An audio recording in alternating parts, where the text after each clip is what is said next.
অবর্ণাম আন্দোলন সংগ্রাম হাজি হাবিবুর মুস্তাকের উপস্থিততে উপস্থিততে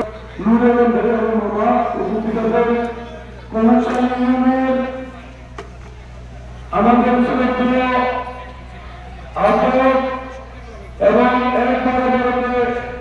অনুষ্ঠান যার শাহাদাত বার্ষিকী তার কথা দিতে কিনা বললে নয়, উনি আমাদের বাংলাদেশের স্বপ্নদ্রষ্টা মানুষের স্বপ্ন দেখে জিয়া রহমান স্বপ্ন দেখেছিল বাংলাদেশের জিয়া রহমানের জন্ম না হলে এই স্বাধীনতার ঘোষণা আসতো না, এই বাংলাদেশের স্বাধীনতা আগে ভূমিষ্ঠিত হতো। জিয়া রহমান স্বাধীনতার ঘোষণা দিয়ে এই দেশকে রক্ষা করেছে। জিয়া রহমান আবার সাথে মাঝে বিপ্লবে আবার আবিষ্কৃত হয়ে এই দেশকে উদ্ধার করেছে।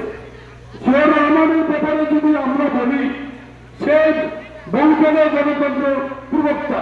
যখন এই দেশ একদলীয় শাসনতন্ত্র বাকশাল কায়েম হয়ে গেল, তখন এই জিয়া রহমান বহুদলীয় গণতন্ত্রকে প্রতিষ্ঠা করেছে।